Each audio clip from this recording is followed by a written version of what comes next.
नमस्ते, मैं शिवा, आप देख रहे हैं टैक्स न्यूज। बड़ी खबर है, आखिरकार बीजेपी पार्टी इतना लंबे अरसों के बाद भी अपना राष्ट्रीय अध्यक्ष क्यों नहीं चुन पाए।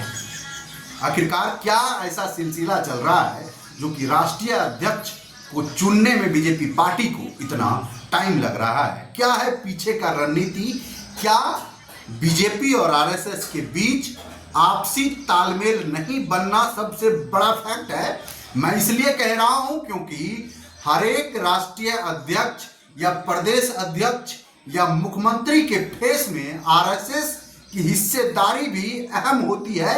अगर बीजेपी पार्टी थोड़ा सा भी आरएसएस की बयानों को अगर नजरअंदाज करेंगे तो उनको चुनाव में भारी नुकसान पड़ सकता है, क्योंकि आज से कुछ साल पहले यानी साल, डेढ़ साल या 2 साल पहले एक महापुरुष का बयान आया था, जो अभी बीजेपी के राष्ट्रीय अध्यक्ष हैं जेपी नड्डा, जिन्होंने कहा था जो कि बीजेपी बहुत बड़ी पार्टी हो गई है और उन्हें अब आरएसएस की कोई जरूरी नहीं है, जिसका फलस्वरूप आपने देखा कितनी तेजी से बीजेपी का ग्राफ गिरा और हर एक राज्य में हारता चला गया। यानी बड़भोलापन, ऐसा बड़भोलापन जो बिना ज्ञान की बकलोलीबाजी करना, जिसका परिणाम बीजेपी पार्टी सारे राज्यों में सिलसिलाओं तरीकाओं से चुनाव का हारना उनका शुरू हो गया।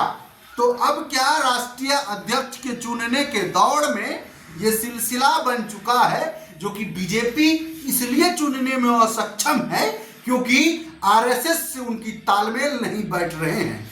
आरएसएस जिन व्यक्तियों को बीजेपी के राष्ट्रीय अध्यक्ष बनाने के नाम पर मुहर लगा रहे हैं, उन मुहरों में मोदी और अमित शाह का असहमति बन रहा है। आखिरकार क्यों इस बवंडर के पीछे फंसा हुआ है बीजेपी के राष्ट्रीय अध्यक्ष का पेच, जब नामों के सिलसिला में कभी नितिन गडकरी, कभी साउथ के बहुत बड़े आप सिंघम कहिए बीजेपी का अन्ना, जो रेस में आए लेकिन नाम अभी तक क्लियर नहीं हो पाया, या फिर शिवराज सिंह चौहान जो बड़ा नाम है, मीडियाओं के सिलसिलाओं में अगर आप मानिए तो काफी तेजी से आगे आया, लेकिन उन पर भी हमें लग रहा है जो कि मोहर नहीं लग पाए।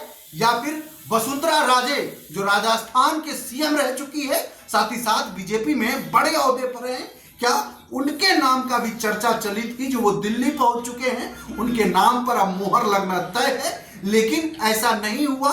और जो सबसे बड़ा इस बीजेपी अध्यक्ष के रेस में एक नाम चला, जिनका नाम है योगी आदित्यनाथ।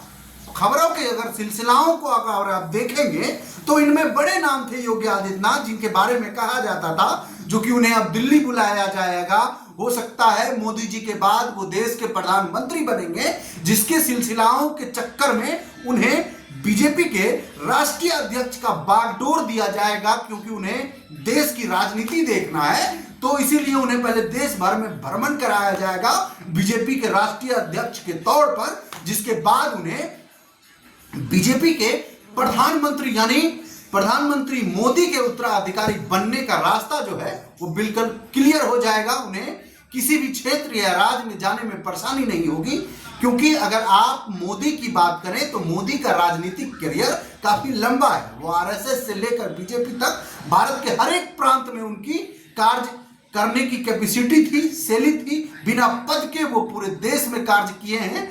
और उनके बाद उन्हें प्रधानमंत्री बनने का जब मौका मिला तो बेहतर ढंग से काम कर रहे हैं बीजेपी पार्टी का। अगर आप माने तो मोदी के बाद योगी का नाम बड़े तेजी से ग्राफ की ओर ऊपर बढ़ रहा है। आपका क्या राय है कमेंट बॉक्स में जरूर बताइएगा। तब तक के लिए शुक्रिया। अगर यूट्यूब पर देख रहे हैं तो मेरे चैनल को सब्सक्राइब, बेल आइकन को प्रेस कर दीजिए। खबर अगर सही लगे तो शेयर भी करिएगा। जय हिंद।